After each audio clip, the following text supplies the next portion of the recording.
This is the Assassin stream. This is going to be the Assassin videos. They'll be up on YouTube very shortly after the stream, hopefully.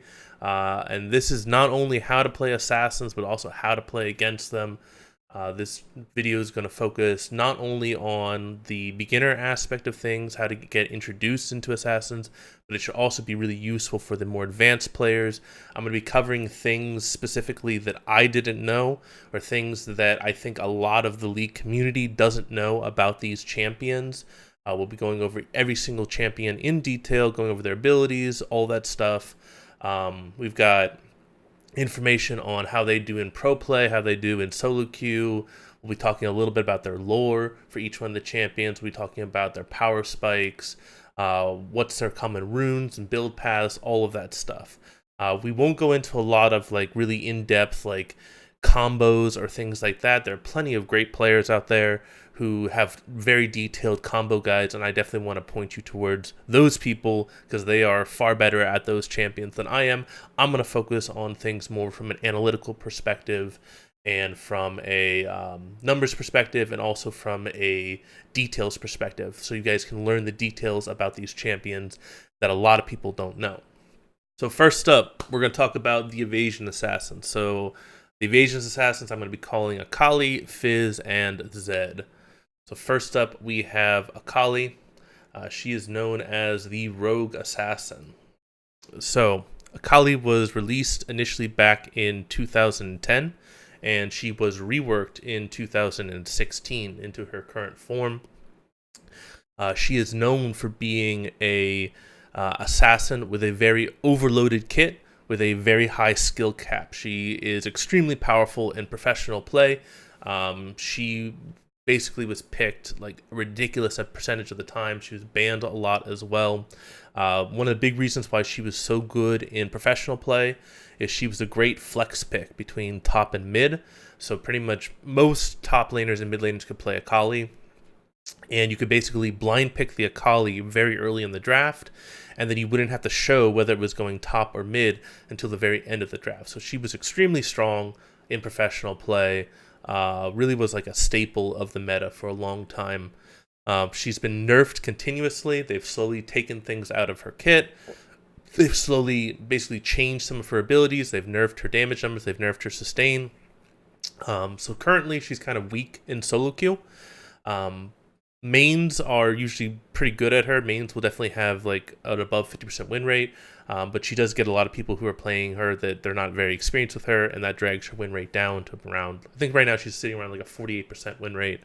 So yeah, she's kind of weak in solo queue right now, but if she was buffed at all, she would very quickly go to pro play. Because she has such a high skill cap, the pro players can play her on a level that solo queue players can't.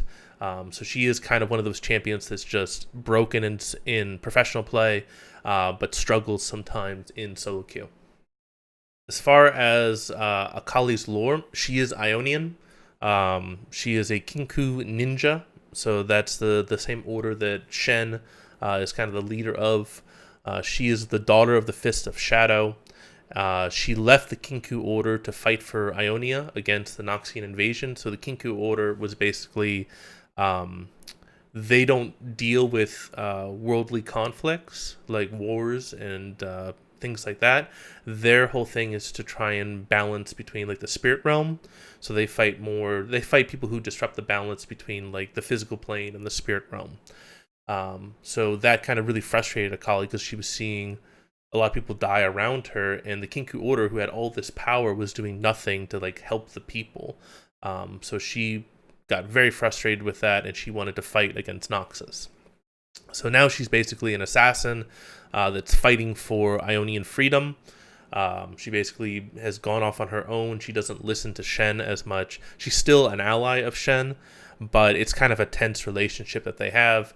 And of course, Akali, she's an enemy of Zed, or rather, Zed doesn't hold anything against Akali, but Akali does not like Zed because Zed killed Shen's father. We'll get into that later. So, as far as Akali in-game, she's relatively weak early. She is extremely strong once she hits her one item power spike and also her level 6 power spike. Very strong in the mid-game. She's very, very elusive with her W, and she's typically considered a better team fighter than most assassins. I think the only assassins that are a little bit better than her in team fighting would be Katarina and Kiana. But Akali is just really good in team fighting because of how long she can stay invisible within her shroud. She generally struggles late game though. Like, you really want to make use of those mid game power spikes on Akali, and just, play a little bit safe early, focus more on the Q harass, and then once you start hitting those item power spikes and those level power spikes, that's when you start going really aggro, try to snowball out of control with her. So Akali's passive is called Assassin's Mark. It's a huge part of how she wins her trades.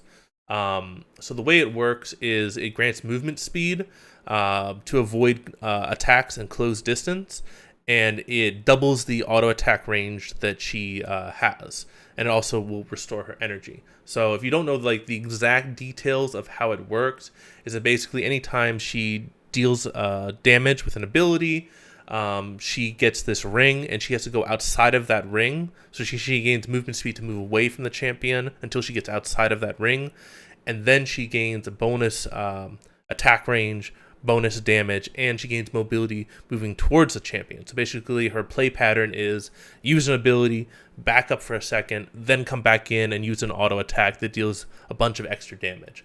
So that's how she does her trading early in the game. So her passive is really important, and that movement speed she gets to both move out of range and then move back into range, that's really how she gets a lot of her early game power. So you have to play around that. Like, really important. It's really important that you play around her passive for her early trading. The other big thing is that if she does proc that auto attack on her passive, she restores energy, which means she can spam you with more abilities. So you definitely want to try and deny that auto attack if you can from her passive. All right, her Q is called 5-Point Strike. This is kind of like her bread and butter ability. This is what she uses for wave clear. This is what she uses for harass. It has a deceptively long range. The range is about 500 units, which is, I think that's like Teemo's attack range. So it's pretty long how far she can actually throw it out. And the other really huge thing that a lot of people don't know about it is if she hits at max range, it will slow the enemy. So Akali's Q is kind of similar to like a Darius Q, where if you know you're going to get hit with that with her Q, you would rather she hit you from close range rather than long range. Because if she hits you from max range, it's going to slow you. She's going to gain movement speed from her passive, which is going to allow her to get that range to proc her passive, and then she's going to basically charge you and get her passive off while you're still slowed. Other big thing about her Q is it's a really short cooldown. So it's 1.5 second cooldown. It's got a high energy cost with it, but if she's able to proc her passive to restore some energy, or if she casts her W, which also grants her energy, she can cast her W like rapid fire, like multiple times. So you got to be really careful. The way she kind of all-ins people a lot of times is she'll proc a max range Q, get the passive, restore energy, proc another max range Q, and she'll do that over and over until she gets you into kill range, and then she'll kill you. The damage increases and the energy decreases with each rank. So that means that later into the game, she can throw out more and more Qs with the same amount of energy that she has. All right, next up is her W. This is the ability that most people consider the most broken thing on her entire kit. So W, Twilight Shroud, gives her 5 to 7 seconds of invisibility. So it's pretty crazy. I don't think there's any other champion that has that long of an invisibility within their kit. She has to stay within the Shroud in order to gain the invisibility, but the Shroud AoE is pretty huge, and it expands as the duration goes on. Her W also restores 80 energy, which is around the cost of the Q. So basically, as soon as she casts her Shroud, she gains enough energy to cast another Q. It also grants bonus movement speed when she's in her Shroud. So basically, it allows her to proc her passive a lot more because she can move a lot quicker through her Shroud, which allows her to get out of range and then get back in range to use her passive. And then attacking will momentarily break her invisibility, but it doesn't last for that long. I'm trying to look it up how long it takes before she actually Yeah, it's 1 second to 0.625 seconds based on how long into the game you've been. So it's only at maximum that you get to see her for a second before she disappears again. She still can get hit with like AoE abilities while she's in her shroud, but you won't be able to target her with targeted abilities when she's invisible within her shroud. This is an amazing ability for team fights or to avoid getting ganked. Akali really does have to play around her shroud cooldown, especially in the early game. But it's very hard to gank her when she has her shroud up. And then in team fights, if she pops down her shroud in the middle of a team fight, it really allows her to split the front line from the back line, because the back line can't step up into the shroud. Otherwise, Akali will just straight up murder them. So Akali can use this in team fights to really kind of zone the carries away from the rest of the team fight. So it's a great zoning tool, and it's a great tool for Akali to drop aggro in the middle of a team fight, which is obviously a major concern for most assassins, is that, you know, the enemy team will focus you and blow you up. Akali can avoid that with her W. All right, Akali's E, Shuriken Flip. So this is a really cool ability. I'm actually really happy that they included this in her rework. So she flips backwards and throws a shuriken.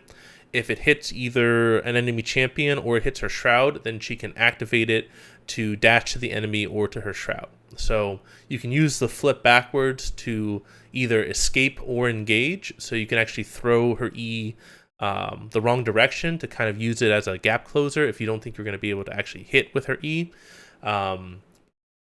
You can dash to the enemy or to the shroud, so it's really useful when combined with her ultimate.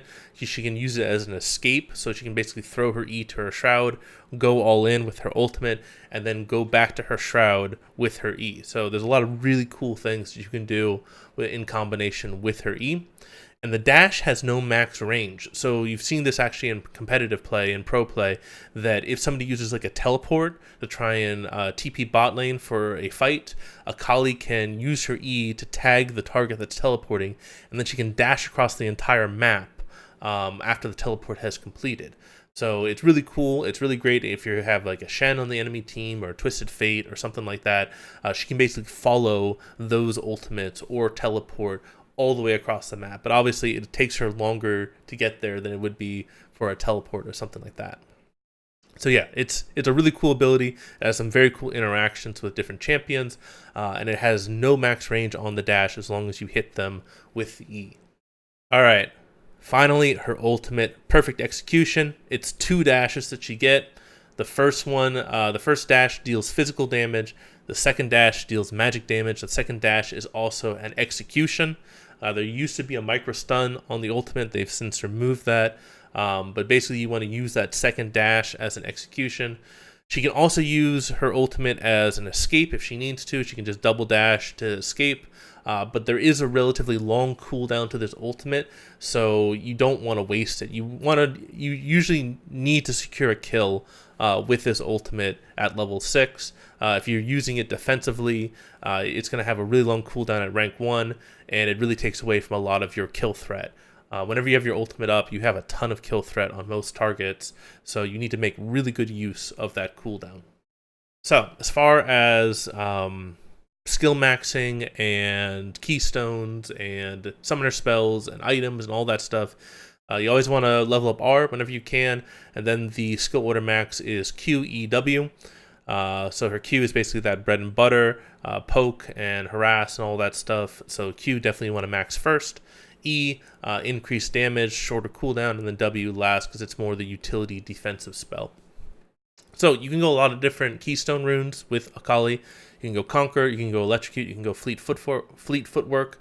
It all depends on what your matchup is. Conquer typically is better when you're doing longer fights against like bruiser style champions or tanks. Electrocute is more for that burst damage. Fleet Footwork is for really, really difficult matchups where you need that extra sustain.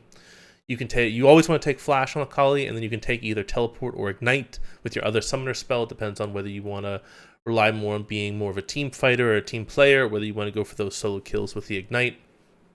You always want to rush Hextech Gunblade, first item, 100% of the time.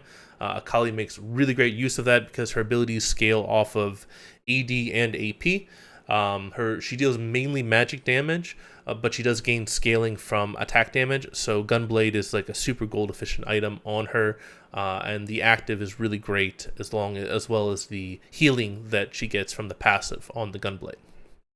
Typically, right after Gunblade, you go for Oblivion Orb and Sorcerer's Shoes. This is to max out your magic penetration. So basically, you can deal like true damage to squishy champions, because most squishy champions only have around 30 to 40 MR, and you can basically cut through most of their MR with Oblivion Orb and Sorcerer's Shoes. Zhonya's Hourglass is also a really key item on Akali. It allows her to really kind of delay and gives her another way that she can basically drop her threat from the enemy team. So the enemy team is going to want to focus the Akali in team fights because she does so much damage. So Zhonya's Hourglass will buy you that 2.5 seconds of extra time, allow the enemy to reprioritize targets and start focusing somebody else, and then you come out and you're able to blow up a target after you come out of stasis. One thing that I did find out that I didn't know about Akali is that most Akali mains will consider Lichbane a trap item on Akali. So Lichbane has a lot of its cost in the mana component, and Akali obviously does not benefit from the mana, so it's not a particularly gold efficient item on Akali. There still are a few people who buy Lichbane, but it is considered a trap item by most Akali mains. Alright guys, so that's the video. Hope you guys enjoyed it. If you did, please give this video a like. If you haven't hit that subscribe button, please do so. And if you feel like I missed something essential on Akali, please leave a comment below. I hope you guys have a fantastic day. This is Randomonium signing off.